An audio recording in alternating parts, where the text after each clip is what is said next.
Hello and welcome to Martin Lucas Investor. My name is Sensei, and you are here watching the morning forecast show. I had to rush back today to be able to put on a show for you guys. As you know, I am expecting the birth of my first child next month, and we've got all these appointments the month before.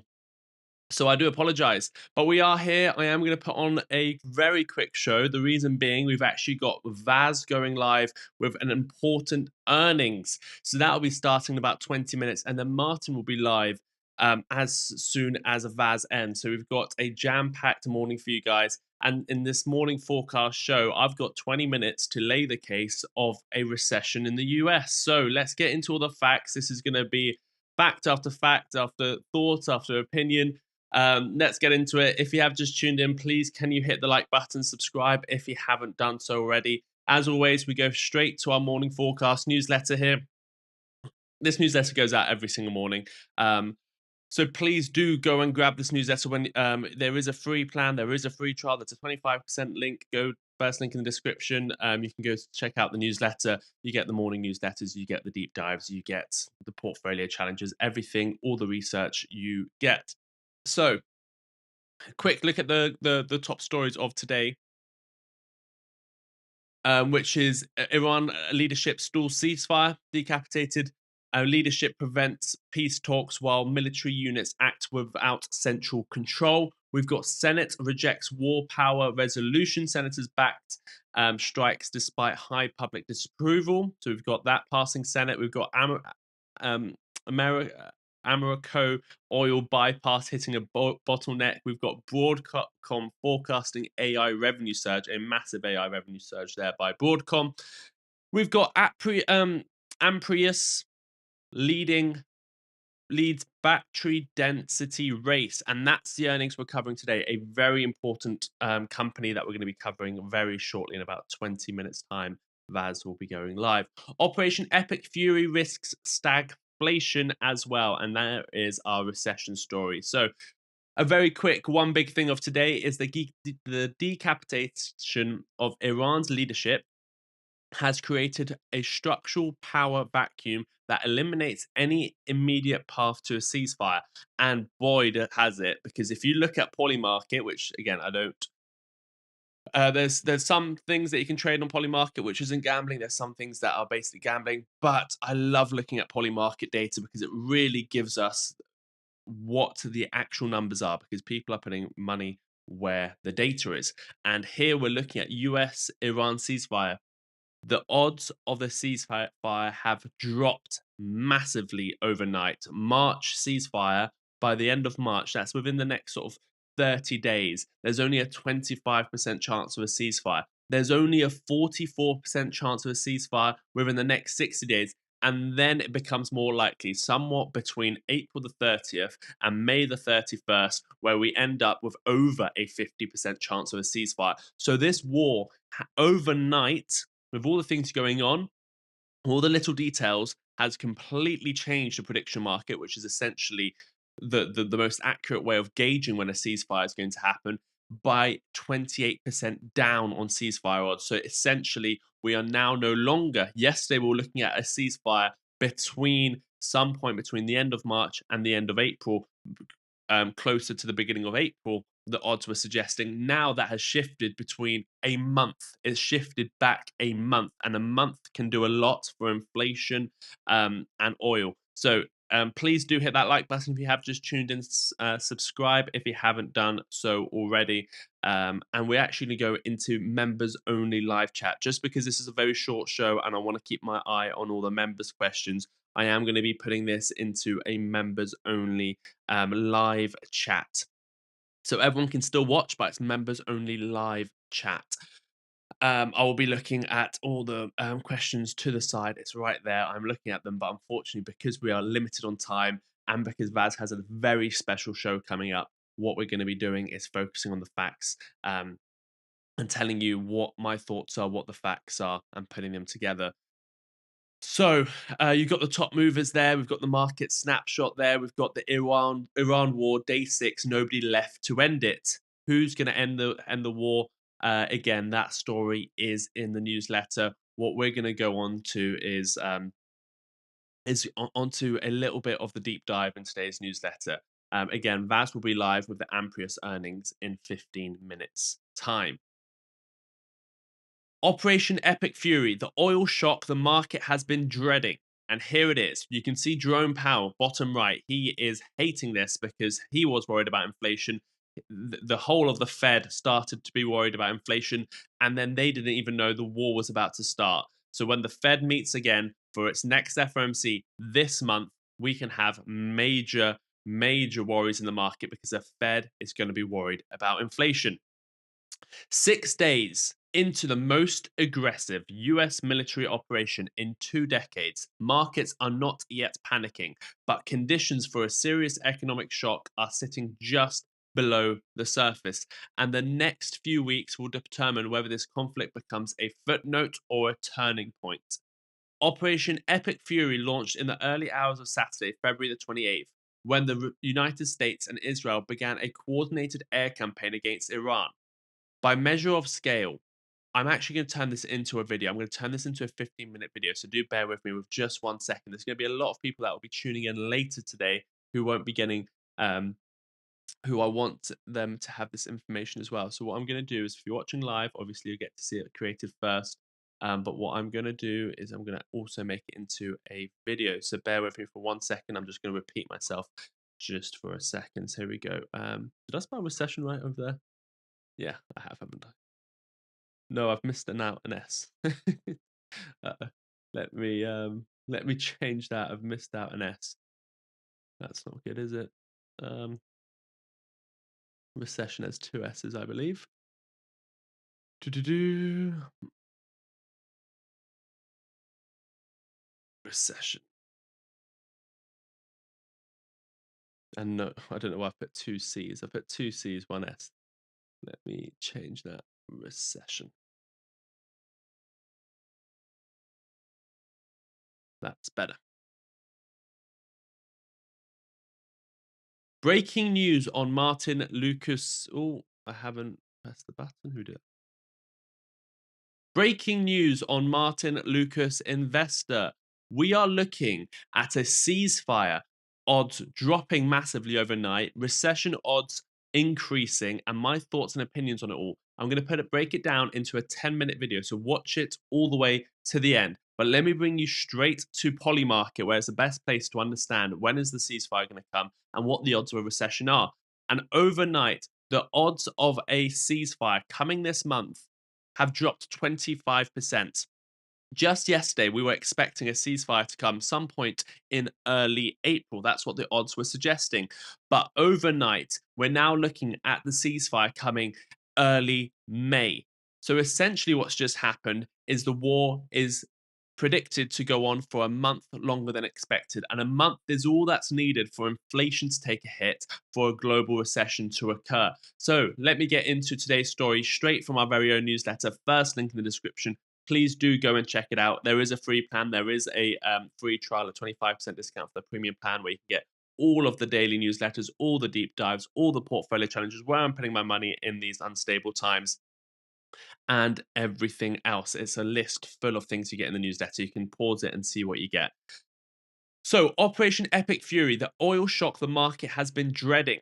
6 days into the most aggressive US military operation in 2 decades, markets are not yet panicking. We're not seeing anything on the markets yet. We've had a 1% drop in the S&P 500, a little bit of a scare. Oil headed up maybe 10%. Nothing major yet.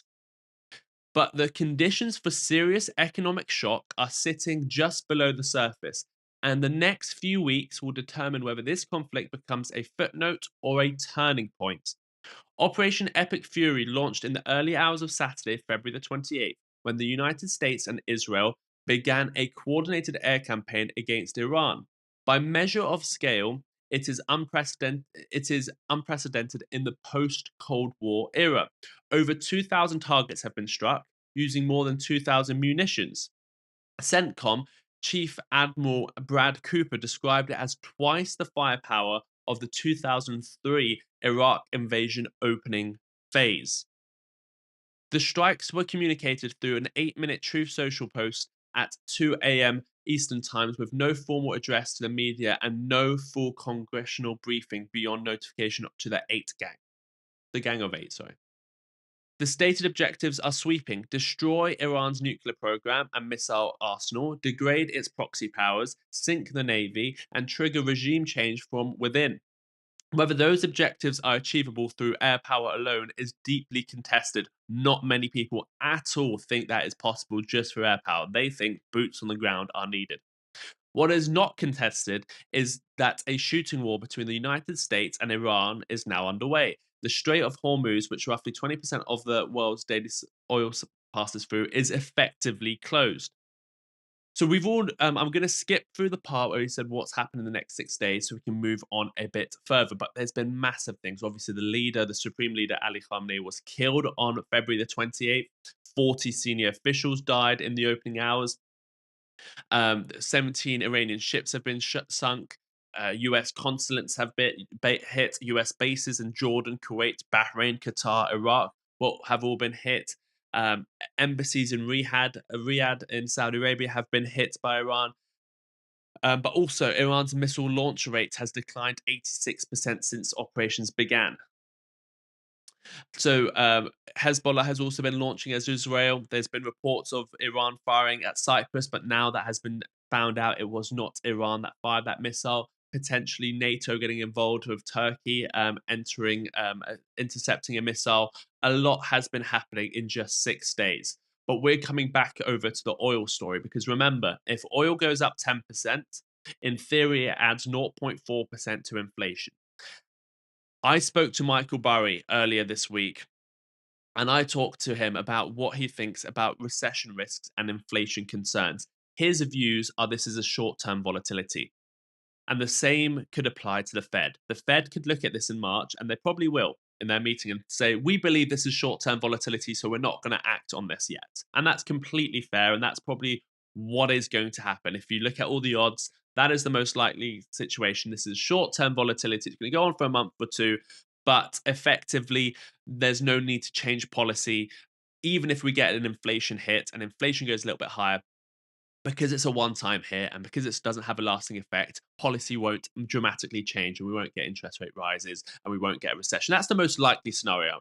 I'm being honest. That's my thoughts. I still think recession is very much possible, but the most likely scenario is we don't get a recession. The most likely scenario is it's a short-term volatility, just like Michael Burry saying here. I asked him, what do you think about recession risk and inflation concerns? He says, seems short-term volatility, but I was long. If I was long oil 1 year ago, I would sell into it. So he's saying, if I bought oil a year ago, I'll be looking to exit my position over the coming weeks. But he's seeing this as short-term volatility, and that's the most likely scenario. So fair enough to Michael Burry. But my concern here is that it's not priced in enough, that a recession is more likely than what the markets are pricing in. And I think this war can go on longer than the market's pricing in, and I think this can have a global effect longer than the market's pricing in. So there's a bit of a mismatch, in my opinion. And I do think there was other scenarios this year of a recession anyway, with growth going down and inflation going up anyway, before we had this war starting. So I am a little bit bearish. Maybe the market's pricing in, and I've got the odds down here. The market is pricing in a 24% chance of a recession. Me personally, I'm closer to a 40% chance of recession. And what does that mean for my portfolio? Well, essentially, it means I am still holding my gold. I am still holding my silver. I am still in defensive positions, and I still have plenty of cash on the side to take advantage of any dip we might get. So the Strait story. The central economic risk is not the strikes on Iran's military, it's the Strait of Hormuz. The Strait carries around 20 million barrels of oil per day. That's about 20% of global seaborne oil trade, primarily from Saudi Arabia, UAE, Iraq, Qatar. Europe gets about 14% of its liquefied natural gas through Qatar, and we've seen that facility close. And essentially, Iran doesn't even need to do a full military mine blockade. If they just bomb a few ships, and if they, which they've sort of done, and if they effectively say it's closed, then no one's going to be insuring these oil tankers to pass. Of course, Trump moved to address the insurance problem directly. He ordered the US International Development Finance Corporation to provide political risk insurance for maritime trade and signaling the US Navy could begin escorting tankers. Oil prices eased after the announcement, with Brent settling at $81 and WTI at $74, though analysts noted the pledge mitigates rather than eliminates the risk. Saudi Arabia and the UAE have alternative pipeline routes, but their combined capacity of 2.6 billion barrels per day cannot come close to replacing the Hormuz volume. Iraq, which exports nearly all of its oil through the southern port of Basra, has essentially no alternative. Iraq relies on Hormuz. If there's a complete disruption, they have no outlet to export Basra's crude oil, one analyst told Time. So yes, we've got some Iran military. We've got breaking news here. Iranian media: military hit U.S. tanker with ship on fire. So as I'm telling you about this story, we've just got breaking news that the Iranian military hits a U.S. tanker and it's now on fire. So we've got easing measures from Trump to say we're going to provide insurance, but is that actually going to work, or is that going to escalate things because they're going to try and go through the Strait of Hormuz? And what's actually going to happen is there's going to be more strikes on tankers. That is what is the concern there. We are looking at over an 80% chance that officially the Strait of Hormuz will be shut. But what is the market pricing in? Markets have moved sharply, but not catastrophically, at least so far. Brent has headed up. The S&P 500 has dropped only 2 to 3%, and now it's back up. Gold has gone down a little bit, in fact. The measure reaction reflects two things. Global oil stockpiles are well supplied. There is plenty of oil right now around the world. It's about what happens in the future. Remember, America took over Venezuela's oil. Um, Russia, Ukraine stopped any Europe dealing with Europe. So America has a very big stronghold of oil, and they have building up their supplies for a very long time. And that's what's keeping oil prices down for now. Remember, Asia has a much bigger problem. They import so much of their oil and they're using their stockpiles. So they're safe for now unless this war carries on longer than expected. And if I bring your attention back to the ceasefire, it looks like it's going on longer than maybe these stockpiles will last. And that's when the supply shock can occur. The measured reaction reflects two things. Global oil stockpiles are well supplied, giving the world a buffer against short-term distribution, and markets are reading this as a conflict with a finite timeline. Trump told Daily Mail that operations were planned within a 4-week window, and on March the 1st, he indicated Iran has asked to talk, which he agreed to. Iran had denied those claims. Let's move on to the stagflation problem, because this is where the problem is. The conflict lands on an economy which was already showing mixed signals before February the 28th, and we raised our concerns before this war even started. US GDP grew only 1.4% compared to the consensus at 3%, a massive loss there. Consumer credit card debt has hit 1.28 trillion, that's a record. Subprime auto loan defaults have reached 7%, the highest on record. The Conference Board Expectations Index standard stands at 72.0, below the 80 threshold that has historically signaled recession within 12 months. On the other side, the ISM, Institution for Supply Management Services, hit 56.1, its strongest reading since July 2022, and initial jobless claims remain low. The Atlanta's Fed GDP Now model estimates Q1 2026 growth at 3% before the conflict began. The oil shock threatens to collapse the divergence into something worse. The cumulative effect of these disruptions is a fresh potential bout of stagflation growing through the entire global economy, says Chief Economic Advisor told Fortune. Stagflation risk is higher because of the limited policy flexibility from the Federal Reserve. We know the Fed is already holding rates where it is. We know the FOMC minutes said that they might actually increase rates because they're scared of inflation. And now we have another reason they'll be scared of inflation. So be careful with the FOMC report this month. So how could this play out? If we do reach a ceasefire within weeks, which the market isn't pricing in, we can get a 4 to 7% rally on the S&P 500. Oil prices will come back to 65%, and the recession probability will fall back to around 20%. If this goes on for longer than expected, 3 months, 6 months, 18 months, we can have a 10, 15, 20% correction on the S&P 500 and oil prices going well beyond $100 and the risk of a recession heading towards 50%. If the Hormuz stays closed for a prolonged amount of time, $120, $150, even $200 people are predicting. 25% correction on the S&P 500 and recession risks well beyond 50%. So be prepared for every scenario. So my final thoughts are the ceasefire signals circulating this week deserve scrutiny. Trump's 4-week timeline and Iran's reported outreach are real data points, but they're also the kind of early stage diplomatic signals that have preceded prolonged conflicts before. Iran has no unified government to negotiate with. A provisional council is trying to assert authority over military units, and foreign ministry claims are operating without central direction. Even if talks start, the conditions for a durable agreement covering nuclear status, sanctions, and regional proxies are far more complex than anything resolved in weeks. Markets appear to be pricing in a relatively swift resolution. That's my point. Markets are saying this is all fine. But in theory, this is way more complicated than the markets are pricing in my opinion. And that gap between expectation and reality is where the risk lives.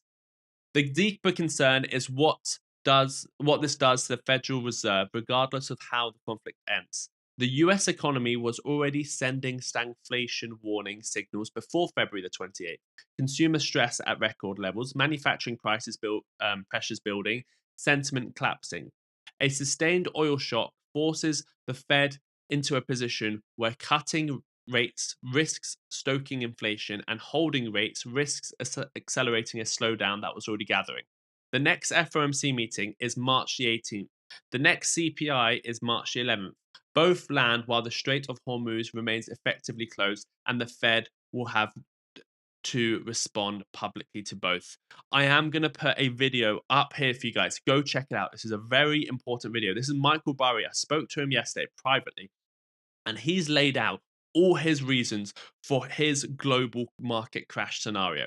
I'm not trying to fearmonger. I think most people should stay invested in the markets, and we've seen with wars that the next year it's up anyway. And most people, if you just keep buying diversified portfolios and low index and low expense ratio index funds, you'll be great.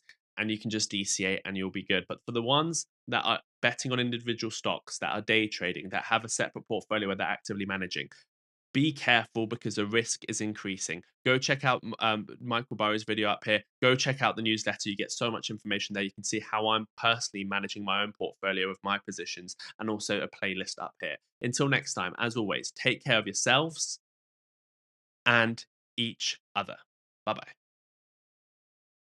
Okay, we're going straight over to Vaz now. Let's see, is Vaz live? He is covering the earnings, so let me go to the channel. Is Vaz live? And we're sending everyone there. Let's see. Vaz will be going live in a minute. Brilliant, brilliant, brilliant. So thank you everyone for tuning in. Go check out Vaz. He's going to be live right now with a massive Amprius Technologies Q4 earnings. It is a very interesting company all about batteries, batteries as Vaz would say, but batteries. This recession risk is, in my opinion, rising. I still don't think it's the base case. I still don't think that's what's going to happen. But because the risk is mismatched, in my opinion, I am preparing for that scenario. There is many risks I see in this market this year, and I don't think this war is. I think it's going to cause some inflation. And I think it already is, not just through oil, but also through fertilizers, through natural gas in Europe, and everything like that. So Vaz is live now. I'm going to send everyone there. Let me give you all the link. Please, everyone, go click this link. Vaz will be live. Literally, he's live right now on YouTube. So click that link. I'm going to pin it as well, if I can. For some reason I can't, but you've got it in the live chat. Go and check it out. Thank you everyone for tuning in. Sorry it's a shorter show than normal. I will see you in the morning. Let me see if there's any comments. Yeah. Okay, cool. Thank you everyone. Until next time, take care of yourselves and each other. Click that link, stay where you are, go to Vaz, and please say Sensei sent me. Say Sensei sent me. Everyone needs to spam Sensei sent me. Bye-bye.